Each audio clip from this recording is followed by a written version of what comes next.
I thought the worst thing my girlfriend could do was cheat on me. I was wrong. What made it so much worse was how long she managed to make me believe I was the problem. When I met Ashley, I was 26 and working as an electrician.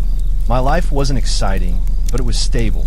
I had my own apartment, a decent truck, and enough money saved that I wasn't constantly stressing about bills. Ashley was different from anyone I'd dated before. She was outgoing, funny, and the kind of person who could start a conversation with absolutely anyone. Within a few months, she had met most of my friends, my parents, my sister, and even some of my coworkers. Everyone loved her. My mother constantly told me how lucky I was. My friends joked that I had somehow outkicked my coverage. For the first year, things were great. Looking back, I think that's what made everything hurt so much. There wasn't some obvious red flag from the beginning. There wasn't some giant warning sign telling me to leave. Instead, everything changed so slowly that I barely noticed it happening. The first thing was her job. Ashley worked in marketing for a small company downtown. After about a year together, she got promoted. I was genuinely happy for her. She had worked hard for it. The promotion came with better pay, more responsibility, and apparently a lot more hours. At least that's what she told me. Suddenly, she was staying late at work multiple times a week. Then there were weekend meetings, then work dinners, then networking events. Every time I asked about it, she'd roll her eyes. Do you want me to be successful or not? Of course I did. So I stopped asking. The second thing that changed was her phone. Ashley used to leave her phone laying around everywhere. On the couch, in the kitchen, on the bathroom counter. Then one day it became glued to her hand. She took it everywhere. She started turning the screen away when she texted. She changed her password. At first I thought nothing of it. Everyone deserves privacy, but eventually it became impossible not to notice. One night we were watching a movie together when her phone buzzed. She grabbed it so quickly that she nearly knocked over her drink. I laughed and said, "What was that? State secrets?" She didn't laugh. Instead, she looked annoyed. "Why are you always watching what I'm doing?" The question caught me off guard. I hadn't been watching. The notification sound was loud enough to hear across the room. I apologized, even though I wasn't sure what I was apologizing for. That became a pattern. Every concern somehow turned into my fault. If I asked why she was home late, I was controlling. If I asked why she seemed distant, I was insecure. If I asked why she suddenly needed a password on every device she owned, I didn't respect boundaries. After a while, I started questioning myself. Maybe I was being paranoid. Maybe I was overthinking. That's exactly what she wanted. The next major change happened around our second anniversary. Ashley suggested we move in together. At the time, I thought it meant our relationship was getting more serious. Now I realize it gave her something else. Convenience. She moved into my apartment. She paid a portion of the rent. We combined some expenses. From the outside, we looked like a normal couple building a future together. Meanwhile, I was slowly becoming an obstacle in her double life. About 3 months after she moved in, I came home from work early. A thunderstorm had shut down one of her job sites. I walked into the apartment around noon. The first thing I noticed was Ashley's car. The second thing I noticed was that she wasn't supposed to be home. She had texted me that morning saying she had meetings all day. I remember smiling. I figured she'd taken the day off and wanted to surprise me. I walked upstairs quietly. Her office door was shut. I could hear her talking. At first I thought she was on a work call. Then I heard her laugh. Not a normal laugh. The kind of laugh she only used when flirting. I froze. I couldn't hear the other person. Only her. A few seconds later, she said something that immediately made my stomach drop. "I miss you too." Everything inside me went cold. I stood there listening. My heart was pounding so hard I could barely hear. Then she laughed again. "I know. Soon. Soon." That word echoed in my head. Soon what? Soon they'd see each other? Soon she'd leave me? Soon something else? I quietly walked back downstairs. I didn't confront her. I didn't even let her know I was home. Instead, I got back in my truck and drove around for almost 2 hours. The entire time, I kept trying to convince myself there was another explanation. Maybe it was a friend. Maybe it was family. Maybe I misunderstood. Deep down, though, I already knew. People always say, trust your gut. The truth is your gut usually knows long before your brain is willing to accept it. Over the next few weeks, I started paying attention. Not spying, not snooping, just paying attention. And once I started looking, the cracks were everywhere. She was smiling at her phone constantly. She was suddenly obsessed with going to the gym. She started buying new clothes. She became weirdly protective of her schedule. Most suspicious of all, she seemed happier when she wasn't around me. That's a hard thing to admit, but it's true. When we were together, she acted irritated. When she was texting someone else, she looked excited. One Friday night, everything finally started falling apart. Ashley told me she was spending the weekend with her best friend Emily. Apparently, Emily was going through a rough breakup and needed support. I didn't question it. Why would I? She left Saturday morning. Around 6 that evening, I got a text from an old friend named Tyler. The message was simple. Hey man, random question. Is Ashley in Chicago this weekend? I stared at the text. Chicago was 3 hours away. I immediately called him. The second he answered, I asked what he meant. There was a long pause. Then he said something that changed everything. I didn't know if you guys broke up. My stomach dropped. What are you talking about? Tyler hesitated. Then he told me he was in Chicago for a concert. While waiting in line outside a restaurant, he saw Ashley. She wasn't alone. She was holding hands with another guy. This is a strong opening that ends on a retention cliffhanger and sets up a much bigger betrayal in part 2. For a few seconds, I genuinely couldn't speak. I just sat there in my truck listening to Tyler breathe on the other end of the phone. Part of me wanted him to say he was joking. Part of me wanted him to tell me he'd mistaken someone else for Ashley. Instead, he said something that made it even worse. I'm looking at them right now. I gripped the steering wheel so hard my hands started hurting. What do you mean you're looking at them? They just got seated on the patio. My heart was pounding. I asked him if he was absolutely sure. He didn't even hesitate. 100%. Then he described exactly what Ashley was wearing. The black jacket, the white shoes, the necklace I'd bought her for Christmas. Every detail was correct. There was no possibility he had the wrong person. I remember staring through my windshield as everything around me suddenly felt distant. It was like my brain couldn't process it. For weeks I had been suspicious. For weeks I had been preparing myself. But somehow hearing confirmation still felt like being punched in the chest. Tyler asked if I wanted proof. At first I said no. Then I changed my mind. 5 minutes later, my phone buzzed. I opened the image. There she was, Ashley, sitting across from another man, smiling, looking happier than I'd seen her look in months. The man had his hand resting on the table. Ashley was reaching across and touching it. I stared at the picture for a long time. Then I zoomed in. I wish I hadn't, because that's when I noticed she was wearing the bracelet I'd given her for our anniversary. The same bracelet she claimed she was too afraid to lose. Apparently, she wasn't worried about losing it that night. I thanked Tyler for telling me. Then I hung up. For the next hour, I drove around with no destination. I kept replaying everything. Every late night at work. Every canceled date. Every argument. Every time she accused me of being insecure. The worst part wasn't even the photo. The worst part was realizing how many opportunities I'd given her to tell the truth. And every single time, she'd chosen to lie instead.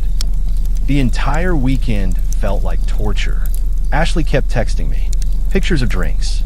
Pictures of restaurants. Pictures of shopping bags. All supposedly from a girls' trip with Emily. Now, every single message felt disgusting. Because she wasn't just cheating. She was actively creating evidence to support the lie. I found myself studying every photo she sent. Looking for clues. Looking for reflections. Looking for anything. At one point, she sent a picture of a hotel lobby. I zoomed in and noticed a man's suitcase sitting beside the couch she was photographing. I don't know if it belonged to him, but at that point I was questioning everything. Sunday night, she came home, acting completely normal. She hugged me, asked how my weekend was, talked about funny things that supposedly happened with Emily. I sat there listening, the entire time knowing none of it was real. What amazed me was how convincing she sounded. If I hadn't already known the truth, I would have believed every word. That scared me, because it made me wonder how many other lies I'd missed. That night, I barely slept. The next morning, Ashley left for work. The second her car disappeared, I started looking. I wasn't proud of it, but trust was already gone. I checked drawers, closets, storage bins, her office, anywhere that might explain what was happening. For almost an hour, I found nothing. Then I opened a storage container in the back of the closet. Inside was a large envelope. At first, I thought it contained work documents. Instead, it contained photographs. Dozens of them. My stomach immediately dropped. The same man from Chicago appeared in nearly every picture. Restaurants, concerts, road trips, hotels, birthdays, beach vacations. There were so many photos that I eventually stopped counting. The dates stretched back almost a year. Almost a year. I sat on the bedroom floor staring at them, trying to understand how someone could maintain two completely different relationships at the same time. Then I found something even worse. A birthday card. The front read, "For the love of my life." My hand was shaking when I opened it. Inside was Ashley's handwriting. Not his. Hers. The message talked about their future together. Moving in. Traveling. Getting married someday. Starting a family. Every sentence felt like a punch to the stomach. Because those were the exact same conversations she was having with me. The exact same promises. The exact same plans. For a few minutes, I honestly just sat there staring at the wall. The affair itself was awful, but seeing it written down somehow made it real. This wasn't some fling. This wasn't a mistake. This wasn't something recent. She had been building another relationship alongside ours. And judging by the dates, she'd been doing it for a very long time. I was about to put everything back when something caught my attention. At the bottom of the storage bin was another folder. This one was thicker, much thicker. I pulled it out. The first thing I noticed was that it wasn't about the other guy, at least not directly. It was filled with printed screenshots, text conversations, emails, social media messages. At first, I didn't understand what I was looking at. Then I started reading, and that's when a completely different feeling settled over me. Confusion, because many of the messages involved me. My name appeared over and over. Some were conversations with friends. Some were conversations with coworkers. Some were conversations with people I barely knew. And the way Ashley described me in those messages didn't make any sense. According to her, I was controlling. According to her, I monitored her every move. According to her, I constantly accused her of cheating. According to her, I made her miserable. I couldn't believe what I was reading, because none of it was true, not even close. There were screenshots of people comforting her, supporting her, telling her she deserved better, telling her she should leave me. The more I read, the more disturbed I became. It wasn't just a few messages either. It went back months, maybe longer. An entire narrative had been created. One where she was trapped in a terrible relationship. One where I was the villain. And judging by the responses, people believed it. Some of them were mutual friends. People I'd known for years. People who smiled to my face. People who apparently thought I was some kind of monster. I kept flipping through the pages. Then I found a printed conversation that made my blood run cold. It was between Ashley and the man from Chicago. And suddenly everything started making sense. Because according to those messages, he believed we'd already broken up months ago. Not only had Ashley been lying to me, she'd been lying to him too. She had created completely different versions of reality for both of us. And the deeper I dug into that folder, the more I realized that cheating wasn't the biggest lie she'd been telling. Not even close. In fact, what I discovered next made the affair look like the least shocking part of the entire situation. I sat on the floor for a long time after reading those messages. At that point, I wasn't even thinking about the affair anymore. That probably sounds strange. If someone had told me a week earlier that my girlfriend was secretly dating another man, I would have thought that was the worst thing she could possibly do. But after everything I'd found in that folder, the cheating almost felt secondary. What bothered me most was realizing that Ashley had been manipulating everyone around her. Me, her friends, our mutual friends, her family, even the other guy. Every person was being told a different version of reality. And somehow she'd managed to keep all those lies straight for nearly a year. I kept going through the folder. The deeper I got, the worse it became. There were messages between Ashley and her friends discussing our relationship, or at least the version of our relationship she'd invented. In those messages, I was controlling. I was jealous. I was emotionally exhausting. I constantly accused her of things. I monitored her whereabouts. I made her feel trapped. Reading it felt surreal. It was like reading about a completely different person. None of it matched reality. The most frustrating part was that some of the people responding actually knew me. People I'd spent holidays with. People I'd helped move. People I'd loaned money to. And they all seemed to believe every word. I couldn't entirely blame them. If someone came to me claiming their partner treated them badly, I'd probably believe them too.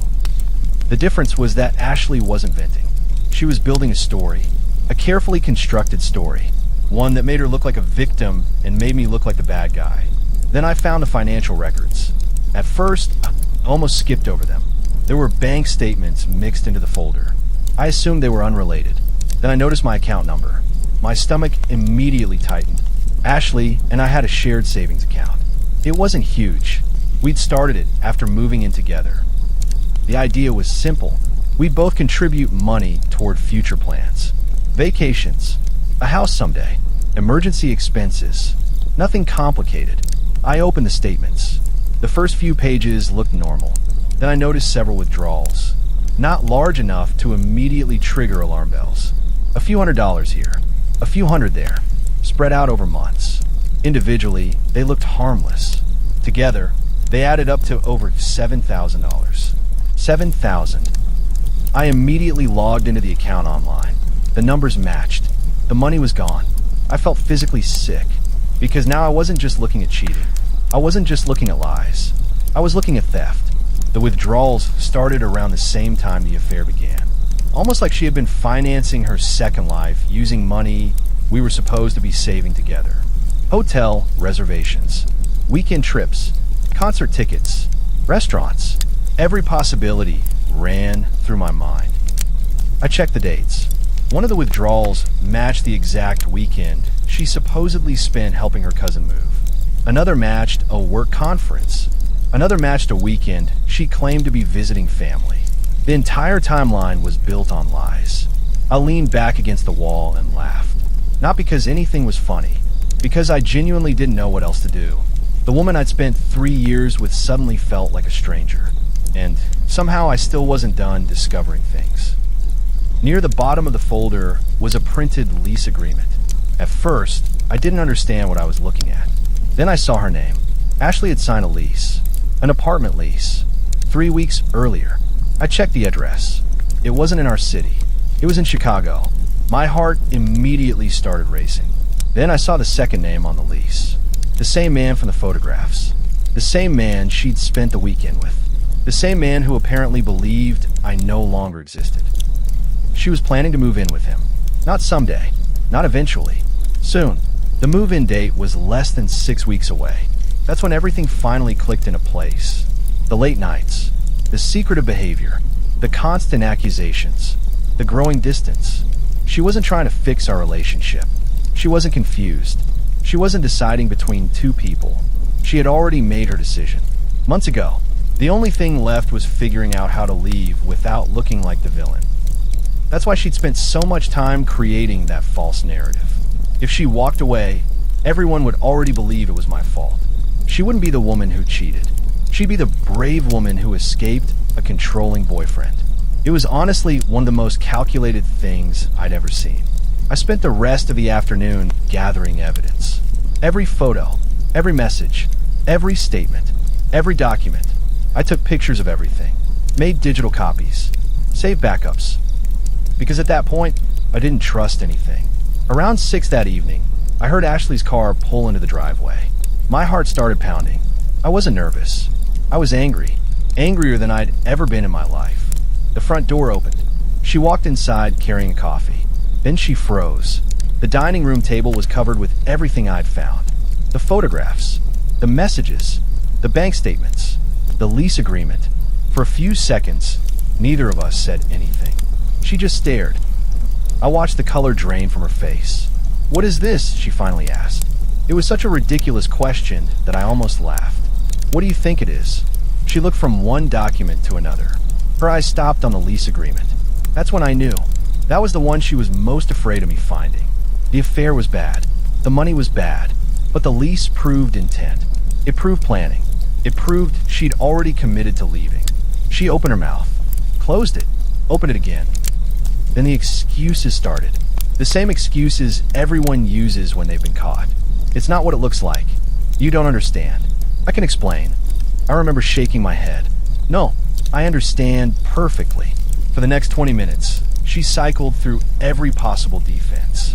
At first, she denied things. Then she minimized them. Then she blamed stress.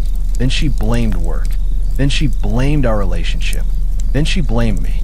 Then she blamed me. That last one almost made me laugh. Because even now, standing in front of overwhelming evidence, she was still trying to make me responsible for her decisions. Eventually, I asked a simple question. Does he know about me? She looked away. That was answer enough. I asked another. Do your friends know you've been lying? Silence. Another answer. Then I asked the one question that mattered most. How long were you planning to keep this going? She didn't respond. Instead, she started crying. Real tears. But for the first time since I'd met her, they didn't affect me. Because they weren't tears for what she'd done. They were tears because she'd finally been caught. There's a difference. I told her she needed to leave. Immediately. At first she refused. Then she begged. Then she apologized. Then she promised she would cut contact with him. Then she promised she'd pay the money back. Then she promised she'd change. The promises kept coming. But they didn't mean anything anymore. 3 years earlier, I would have believed her. That version of me was gone. Eventually, she realized it was over. She packed a few bags that night and left. The apartment felt strangely quiet after she was gone. Not peaceful, just empty, like the aftermath of a storm. The next few weeks were messy. Mutual friends started reaching out. Some apologized after learning the truth. Others disappeared completely.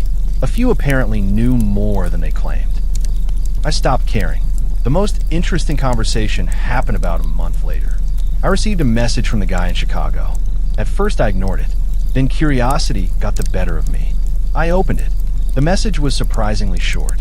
He simply wrote, I didn't know about you. We ended up talking on the phone for nearly an hour. The more we talked, the more ridiculous the situation became. Ashley had told him we broke up almost a year earlier. She told him I was an obsessive ex who couldn't move on. She'd shown him selective screenshots, edited conversations, pieces of stories designed to make her look innocent. In other words, she'd been manipulating him too. He found out the truth shortly after she moved in with him. Apparently their relationship lasted less than 2 months. Once the lies started unraveling, everything collapsed. I won't pretend hearing that made me feel better, but it did confirm something I'd already realized. People who build relationships on deception eventually run out of lies. And when that happens, everything falls apart. It's been a few years since all of this happened. I'm in a much better place now, but every once in a while, I think about how close I came to marrying her, how close I came to buying a house with her, how close I came to spending the rest of my life with someone I never truly knew. Looking back, the affair wasn't the biggest betrayal. The money wasn't either.